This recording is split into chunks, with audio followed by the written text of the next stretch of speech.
Hello, everyone, and welcome to our Q&A for our lovely egg donors. So today, Family Source Consultants is hosting this live event. We are going streaming on Facebook right now. So if you have any questions while you're watching this video, or if at any point in time you have a question for one of our lovely egg donors here, please feel free to add that question to the chat, and I will get that answered live on the screen for you. My name is Joy Rejholec. I am the Chief Administrative Officer at Family Source Consultants, and I have the lovely pleasure of being joined by Dominique and Rebecca today, two previous egg donors who are going to give us a little bit about their journeys and why they chose egg donation. So at first, let's start with Dominique. Can you please tell me a little bit about yourself and your journey with egg donation?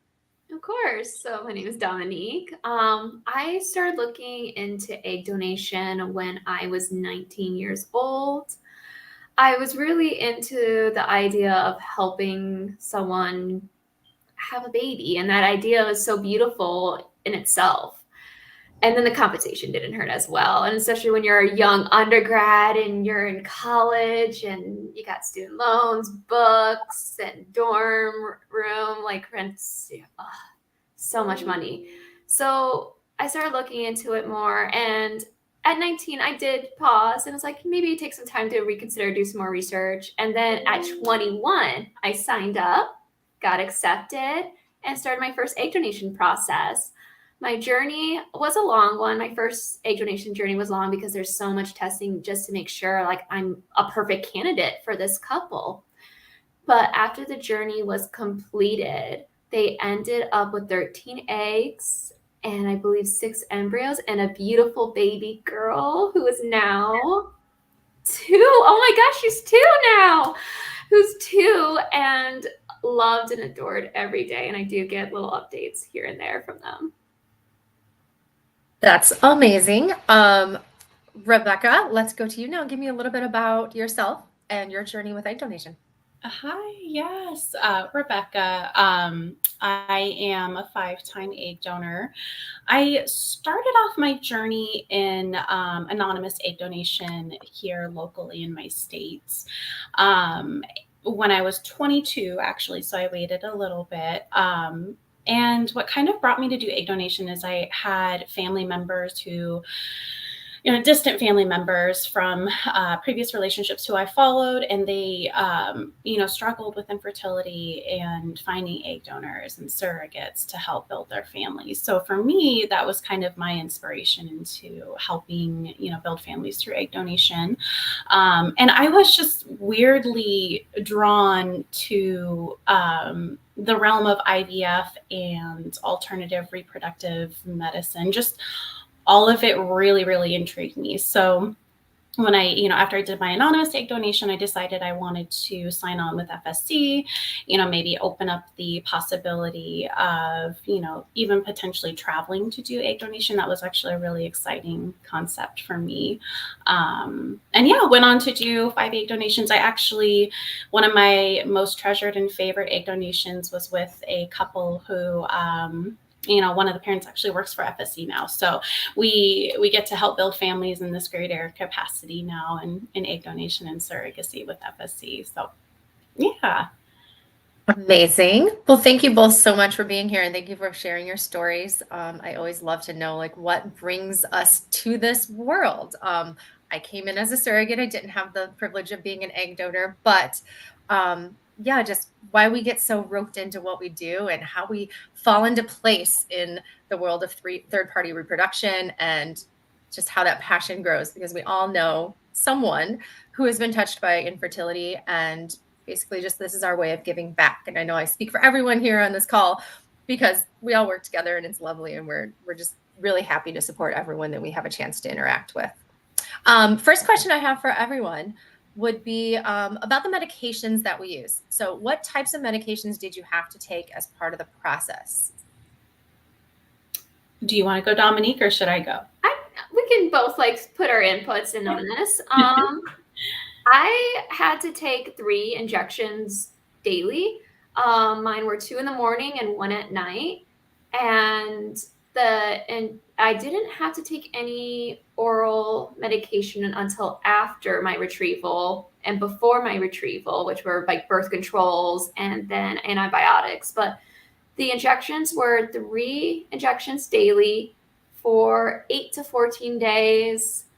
And I would say I would get a little bit sore around like day 10 and day 11 of the needles. And I'm like, oh my God, I have to put one more needle in me. And I just want these eggs out of me. It's like, I can't imagine what surrogacy is like when you're like, your baby's almost there and you're like, I want this baby out of me. It's like, I want these eggs out of me almost. But that's what it was like getting with the injections, was getting so close to the retrieval. And you're like, oh my gosh, I want this to be over with. Like, let's go, let's go. Mhm. But the injections, I wouldn't say weren't too awful. You just like get so excited and you're like, oh my gosh, are we almost done? Are we almost here? Is it getting close? The injections, again, weren't that bad. You just, when you're constantly doing them and you're taking them every day and you're going in for those daily morning appointments and you're watching those follicles grow and you're like, are we almost there yet? You get a little excited, you get a little tense. But I would say the injections are pretty fine. They can be intense, but as long as you are talking with the nurse and letting her know if you're having any severe side effects or if you're showing any horrible symptoms of egg donation medication, I would say it's pretty good. And then you've done multiple donations. So is the medication protocol the same every time? It changes. So that's why it's always good to check with your nurse when you're getting your protocol to make sure that the protocol you have, if it's different, then make sure you're following the differences, because they're giving you that protocol because they believe that's going to be the protocol that's going to get you safely through this journey to the retrieval and to the end goal. So even if you're experienced and you've done this once, make sure you review your protocol to make sure there's any changes when it comes to the dosages, different medication, or different times. Yeah. All right, Rebecca, what about your medications? How did you kind of approach that, and what was your medication protocol like? Yeah, so as Dominique said, they're all very unique in dosages, and usually the medications are, pretty straightforward. Your Menopur, I think it's Rejholec, that has stayed the same. I started egg donation in 2014. And I've seen a lot of changes that have happened from my first donation to my last donation that I did. But the injections stayed pretty much the same. It's nice that they're in the tummy. With surrogates, we have to do those, intramuscular ones into the tushy. Those are always fun. But with egg donation, even though we're taking more shots throughout the journey, they're smaller needles, or like your insulin size needles. And so every protocol was just a little bit different with each clinic. For me, I had to be really careful with overstimulation. So the fact that the clinics were really diligent with following up on those monitoring appointments and watching me closely, every couple of days, I really did appreciate that, because, they were protecting my own fertility capabilities throughout the journey. So yeah. And Rebecca, can you kind of go through when we say medication protocol, the 3 people on this call obviously have been through multiple of them. We understand what a medication protocol is, but for maybe somebody who's listening who doesn't know, can you kind of go through what a medication protocol will be that you'll get from the clinic? Yeah. So usually, if it's a clinic that does it by a calendar, that's really super convenient, because then you can look at, today's the 31st. I need to take this injection and this amount of medication. So they'll tell you, what medication it is, how many milliliters you should take, if you have to mix it and, inject it. Because there are some medications where you have to, draw up, some liquid and put it into a powder vial and then mix it up, and then have to draw up again and then, inject it. So it's really nice to have that full breakdown. Sometimes they just write it out, essentially, this is what you should take, and then they will follow up with you after you have your monitoring appointment and give you the next day's instructions. So yeah, it's medication protocol. It just kind of says, hey, this is when you're going to start this medication and you're going to take it through then. And then when you get ready to trigger, obviously, that's a whole different protocol in itself. They'll tell you when to take your trigger shot. And usually those are, pre-filled, ready to go, which is super convenient. Yeah. Well, the important thing that you touched on that I'm really glad that you brought up is that you have to kind of figure out what works for you. If you like that it's in a calendar, you're more than welcome to take that list protocol and write it down on a calendar. You can request a calendar from your clinic. They Maybe you'll work better with a list format, and you can have that list posted right next to your medication bundle.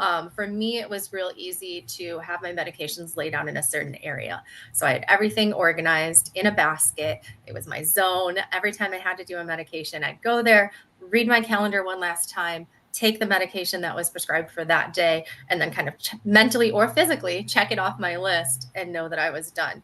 So I know we spend a lot of time talking about medication because for egg donation specifically, that's like the biggest factor, right? That is the kind of the catalyst that is controlling how you're going to react, how you're going to stimulate, and how many eggs you're going to get. So it's really important that this protocol is followed to a T. But you both mentioned that you have a clinic at your disposal 24/7. You have support available to you 24/7. If you're using an agency like Family Source Consultants, you have a case coordinator available to you 24/7. We are always here and we're available to get you the support that you need, whether that's reaching out to the clinic for you, kind of going through the protocols and just reiterating what was told to you, or helping you with tips and tricks of people who have been through it before on what works best for them. So thank you so much for sharing that, both of you. Another question I get asked a lot, and please, anyone who's watching, feel free to add those questions in and I will get to those as well. Another question I get asked a lot is, did you have to travel to be an egg donor? So Rebecca, let's start with you this time. How many of your journeys did you have to travel for? Yeah, so I believe, I'm trying to think. So I've done 5 donation journeys. I traveled for 4 of them.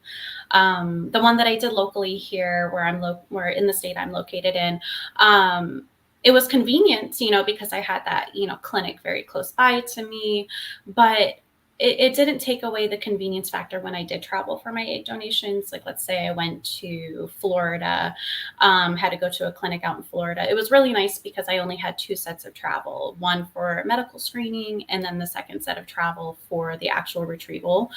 But I had, a local monitoring clinic. Family Source Consultants was great with setting me up with a wonderful fertility clinic that was nearby me. So I could go do my monitoring appointments every couple of days so they could watch how I was stimulating. It's just a tricky part with travel is that, you want to get your bags ready to go. So that way, if you go in for a monitoring appointment and they see you're stimulating a lot quicker than they anticipated, you want to be able to get on that plane, the next day. So I think having that flexibility with traveling and egg donation is important.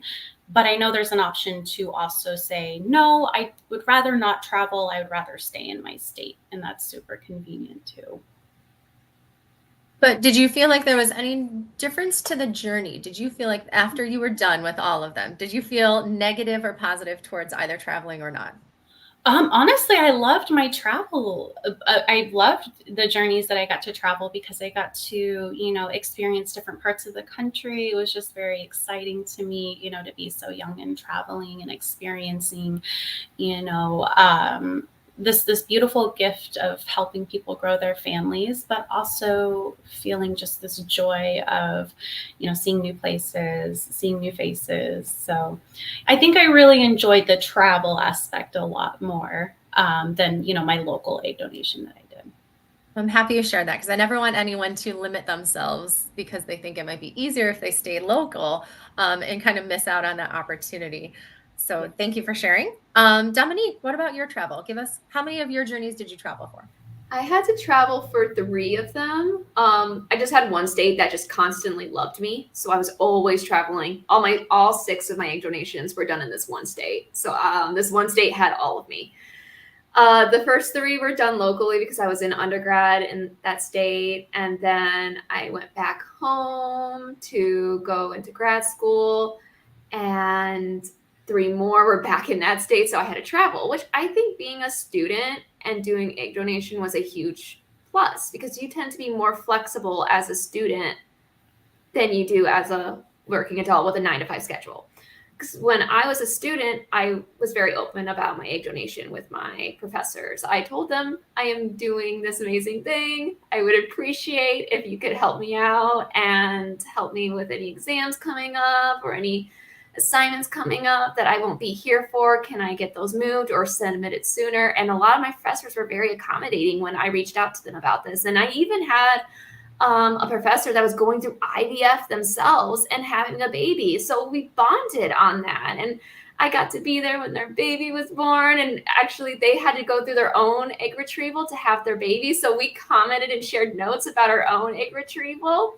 And that was very great to have that bonding experience with my professor, because I didn't know she was going through this until I opened up about my experience and we got to talk about it. So being a student, I had more flexibility to travel when I was in grad school. Told my professors I would be leaving at this date. It's last minute. I know. I'm sorry. I always let them know ahead of time that I'm waiting for this calendar and it's going to be last minute, but I always let them know ahead of time. I would travel out, and thank God in this state, I had a lot of friends that loved me and adored me. So I just housed with them and lived with them under their roof for the weeks I was doing egg retrieval. And I had a fun time. It was like visiting family almost with all of my egg donation, because I would just go visit my friends, stay at their house. They would cook for me, take me to my doctor's appointments. They'd be there for me, picking me up after surgery and celebrating with me. I felt traveling was a beautiful and fun experience because I got to have so many people involved in the journey that I unexpectedly didn't know were going to be involved in the journey with me. And I had a beautiful time with it all. That's wonderful. I does not surprise me that with your bubbly personality, you have people that are welcoming you into their home to stay with them for weeks at a time. You mentioned having flexibility in your schedules and how it was great that you were a student. What if there was a time or a commitment that you have that was just absolutely not transferable? If that was something that you absolutely could not change, would the clinic be accommodating for you? Yes, I actually had this happen. I was applying to go to law school and I had to take the LSAT. And the LSAT is a 1 day where you cannot move and you have to come in to do this long exam. So I walked in to do the LSAT and I got a call saying, actually, you need to come in for this appointment right now. And I said, oh no, I can't come in for this appointment right now. I know this is an emergency. Can I come in tomorrow? They're like, yeah, tomorrow's great. Tomorrow's so fine. And I was like, okay. And then I had another appointment where I was going through an interview process to go into law school.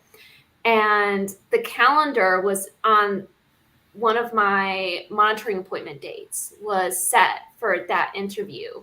And they were both early morning appointments. All monitoring appointments are very early in the morning. That's because we want to get the results in early. And I knew if that monitoring appointment had to be early in the morning, something had to move. So I called up the clinic. I said, hi, could I actually come in 1 day early? I have an appointment.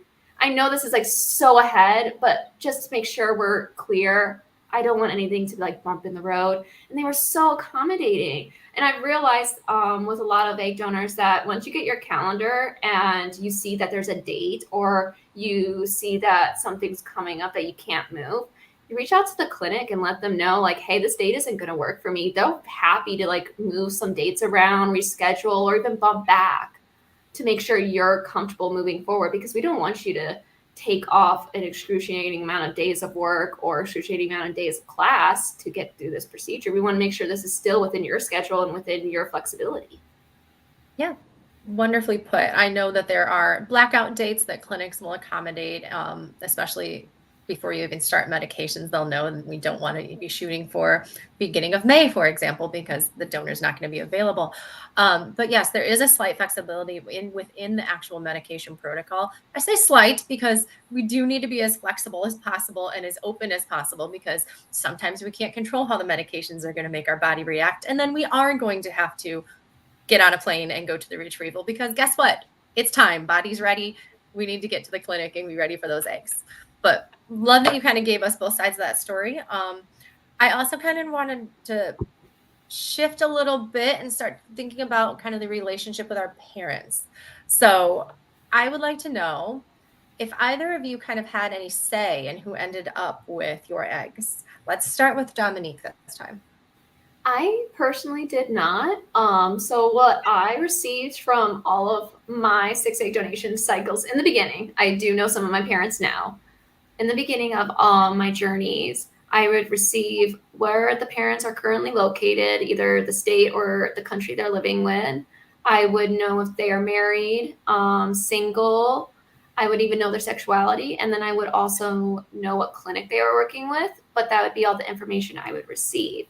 Sometimes there would be added information that I know that the parents agreed to share ahead of time with me, but it seems to me that when I was introduced to the recipient parents, those were the basic information I was given. And then they would later on add little things about themselves, such as my first donation. I found out later that they adopted a baby boy first, and they really loved the baby boy, and the baby boy wanted a sister, and that's why they chose egg donation cycle. And second one was a gay parents, and then my third one were also gay parents. And you slowly start to learn more and more as you go through the cycle. But in the beginning, you don't get to pick, and then you don't really get to have much information. But as you start going through the cycle and the relationship starts to build, you'll start to learn a little bit more about the recipient parents as they open up. Yep. And is that for all types of donation, or is that only for open, semi-open, or closed donations? Like, does it matter? So for in the beginning of all of them, that was the basic information I got. And then depending if they chose open, closed, or semi-open, I would learn more later on. Okay, so obviously open being the most possibility for you to get to know your recipient parents and vice versa. Semi-open then would be a little more reserved, only sharing certain details, and then closed, trying to keep as much anonymity as possible. Yes. Awesome. All right, well, Rebecca, what about you? Did you have any say in your recipient parents? Yeah, so it was very similar to Dominique. I was presented with the basic information, saying, hey, these parents are working with this clinic. What's your availability? XYZ. And then things kind of opened up throughout the journey, gathering information if they want to do open, semi-open, closed. A lot of that is kind of set firm once we start the legal process. But I actually only did one fully open egg donation. One of my favorite donations because I still follow them, on social media. We still talk to this day, and they have a little boy and a little girl that they, had very close together. They were ready to build their family. But, with the closed aspect, I did appreciate that as well because I have 4 children of my own. I have a very busy schedule, and the open communication part of it can sometimes be kind of scary, I think, and thinking that you might have to be committed to these people for the rest of your lives. But there's other stuff in place. I think there's certain donor databases where, information can be put in. If it's a closed donation, hey, at least there's still a database where we can, follow up. And then same with FSC. FSC did really good with, communicating how the egg donation outcome was, if there was any babies born. So that was really special to me to know that these parents ended up with a baby in their arms at the end. But as far as having a say with the parents, I know, with the whole process, I really dug deep. I wanted to know, hey, if I'm donating my eggs, I want to make sure that these are going to people of sound mind, of sound, financial responsibility, et cetera, et cetera. And the more I learned about the process and how, these parents have to go through psychological evaluations of their own, their clinics make them go through extensive testing to make sure they're ready for parenthood. It just really put my mind at ease knowing that, my eggs are going to people who are very much ready for parenthood. So, yeah. Awesome. So it wouldn't necessarily be a complete profile. You wouldn't know that recipient parent Joy living in X city and X state who loves to cook, clean, and sing, and on her weekends does XYZ. Like, you're not going to know all those details, but you would know that it is recipient parent J living in this city, this state, this clinic. So you have enough details to kind of build kind of like a picture of where you're going to have to travel, what's going to be necessary of you, but you're not going to really know all of those details, especially on a closed donation. Now, the semi-open and opens, like you said, that can kind of be discussed more in the legal process about what information both party feels like sharing or how intense they want the relationship to be either during or after the retrieval. So it's really nice that every party, egg donor and parents, have that opportunity to kind of hash out what is important to them and what the journey wants to look like. So thank you both for sharing that. Your expertise is flawless, and I don't really have to add much to these questions. So you're doing a fantastic job. I did have one question that came in, and it was, what kind of relationship did each of you want with your parents? We kind of hit on closed, semi-open, open, lots of contact, not a lot of contact. Did either of you have a preference when you first started going in and receiving your profiles? Let's start with Rebecca. I did, yeah. So I said closed. I wanted closed donation. At the time, I had my 3 children. I was in college. I was working full time. I just did not have time to even think about, trying to build a relationship and have a lifelong relationship with intended parents. But after, my last donation, when I switched to, doing semi-open and open donations. It really, touched me to be able to do an open egg donation. So I was actually able to meet with those parents over Zoom before we proceeded with the egg donation match. FSC was great at facilitating that meeting. We had those warm, fuzzy feelings afterwards, and yeah, it was by far one of my favorite egg donations that I've done, because I was very close with the parents, and we shared a lot of emotions together throughout the journey. They were really concerned because the embryos that they ended up with at the end was a little lower than they had anticipated. And lo and behold, they actually ended up with 2 embryos still on ice after having their 2 babies. So, it was really, I started off closed, and then I eventually opened up to having an open donation. Once I was out of college, once I had a little more time to, think about building a relationship with them. Yeah. And Dominique, what about you? I also started out wanting closed and then became into a big opener. I started out close because I was a scared 21-year-old doing something that was very scary for a 21-year-old girl to do at the time. You're helping someone have a baby. And at that time, I was 21. And I knew I was doing something great, but I didn't know, a lot of the stuff I was getting into. There was going to be a baby in the world that had my DNA out there. And that made me a little scared and nervous. So at first I wanted to close because I personally didn't know how I would communicate with the family, with the potential child in the future. That was a very scary thought for me at 21. And then I got into semi-open and started getting more into semi-open relationships. And those were slow. They were very slow pace, and they kind of got me into open donations because I enjoyed what I was receiving back. And those were semi-open relationships, was more information of what's going on after, and knowing that there's babies born and that I'm getting photos, and I even get to know their names. And that was so beautiful. And my last donation cycle was open, and that was even better. I got to know the dads, and I got to know what the dads are like. And I am excited for when they get matched with the surrogate, because I'm going to be sending their surrogate little gift packets and everything. And I'm going to be sending the dads even gifts. And the biggest question they had for me was, how would you feel if our child got to know your children? And that made me cry a little bit, because that's so beautiful that maybe one day my child can be out there playing with all these little siblings that I had got to help create with these families. And I said yes. And when I have my potential child, I'm very excited for them to get to meet all these lovely other babies in the world that share their DNA, and they get to play and join and grow alongside them. That's beautiful. You're going to make me cry. Sorry, I'm a little crying. It's funny you mentioned that too, Dominique, because that's what happened with my open donation too. Their surrogate was located in my state and delivered here, so they brought their little boy over before they went back home, and my kids got to meet him, and they were just so fascinated. Like, wait, he's related to us, but he's not staying. It was just it's such a beautiful thing, though. I definitely we shared a lot of tears and happiness, and I'm happy that you get to now experience that with them.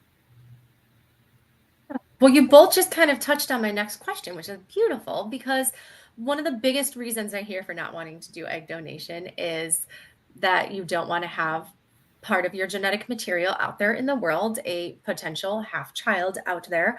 And I wanted to kind of touch on how you got past that initial fear. I mean, you both just shared how wonderful it is afterwards and now being fully immersed in the industry and knowing everything you know. But that initial gut check, how did you get over that first hurdle of coming to terms with that? Dominique? I think my fear was, I'm donating to one family. Can I make sure that I know what's happening with the eggs? So I had a very lovely talk with my agency at the time and then my attorney as well. So I was very scared about, well, okay, I'm donating my DNA. Can I keep track of my DNA and making sure my DNA is with the family still? And any time there is a birth, I am updated with the birth. And that was in my legal contract. And that's to keep me aware of how many people out there with my DNA.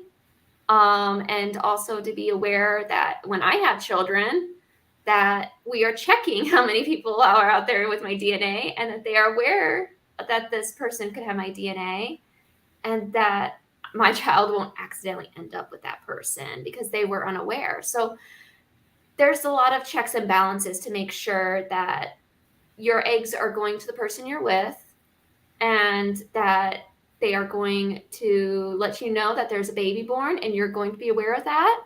So then you can keep track of your DNA as well. So that helps calm down the sense of that DNA being out there in the world without me knowing where it was at. The second part was, okay, well, now there's going to be a child out in the world that wants to know me. How do I get past that? So with the closed donation, I really didn't think about it. But then as I started going into these semi-open relationships more, you start to think about it even longer and you start to question late at night, like when this baby hits 18 and they're ready to meet me, how am I going to introduce myself? So I kept thinking about it more and more, and I've come to the conclusion I am the fun long distance aunt.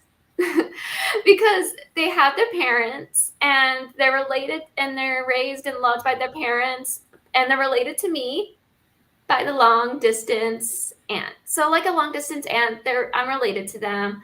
We have some biological material, but they're not raised by me. They do not have the environment I was raised in. I did not give them the environment. They're their own individual, their own growing person, but we're going to probably have some things in common. We're probably going to have some things we enjoy and we like and that we didn't even know about, just like relatives would. So came into terms that I am the long distance aunt, that these children are so welcome to come knock on my door, eat some cookies, drink some milk, and go back to their parents after a long, fun day at their aunt's house and enjoy having me in their lives and enjoy my children. And that's how I've come to terms with being an egg donor and the happiness I'm potentially going to be experiencing. Yeah. And the amount of support, like you said, that's from the clinic to help provide anonymity or communication, the attorneys to kind of set that in stone in the legal document about what's expected of all parties. I think it's really important that everyone feels supported and heard throughout the entire process on what their wishes are for that. So thank you for bringing that up. And I love how you always end on a positive note. Rebecca, how about you? Yeah, so when I initially started doing egg donation, I was very much, advocate for closed donation. I believe I'd even put in my profile, because you can write a little note to, your future recipient parents and future babies that might come from it.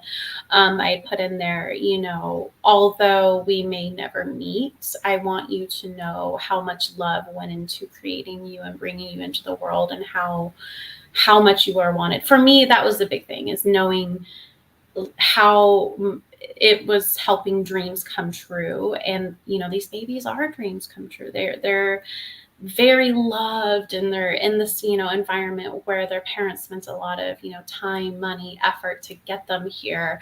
So that, I think, really put my mind at ease, was saying, okay, you know what, I can be hands off with this. I don't need to know exactly where they're at. And then as, I did more egg donations, I started getting a little more curious, doing multiple egg donations and having my DNA out there, But yes, as Dominique said, the legal contract really helps set in stone what you're looking for in your egg donation journey. I know that there was even an egg donor who said that she wanted to know the dates of birth for the children that were born. So that way, her future children can know to, hey, watch out for this, date of birth. If you end up with somebody that kind of looks like you and has that date of birth, just make sure.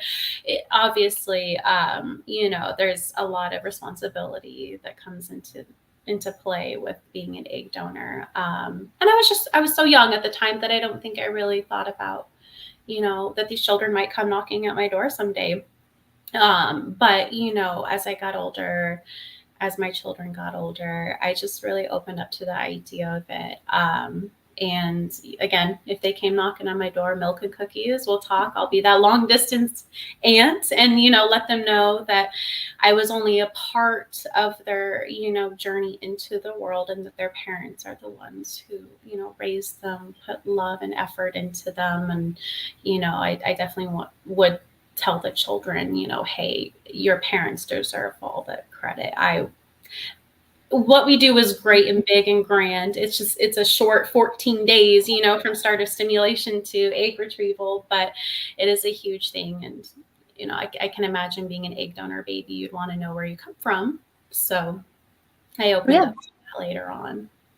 Well, you guys kind of give them the jump start, but then you're right. Then the parents take over for the long haul, and they're the ones putting in all the energy and effort. But yeah, I love that you kind of touched on the fact that should you want to have a closed donation and should you want to limit that interaction, that's still an option. So yes, while the children, once they become 18, they have the right to come search you out, they have to get that information. They have to have legal rights to that information. That's not something that can just happen.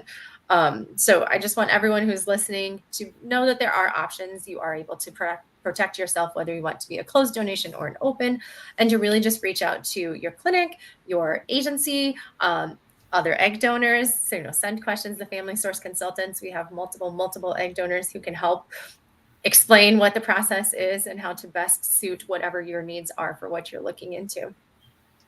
That is our time for today. I want to thank both of you so much for being with me and answering these questions with your heart and your compassion. I feel lucky to kind of be a part of your stories every time I hear them. So thank you so much for sharing. And if anyone else, like I said, has any questions that you'd like us to answer, something that comes up after you watch this video, please send that out to Family Source Consultants. You can go to our website at FamilySourceConsultants.com. There is a chat function on there where you can ask us directly, or you can reach out to info@FamilySourceConsultants.com for a direct link to our email. Thank you so much, everyone. Have a wonderful day. Thank you, Joy.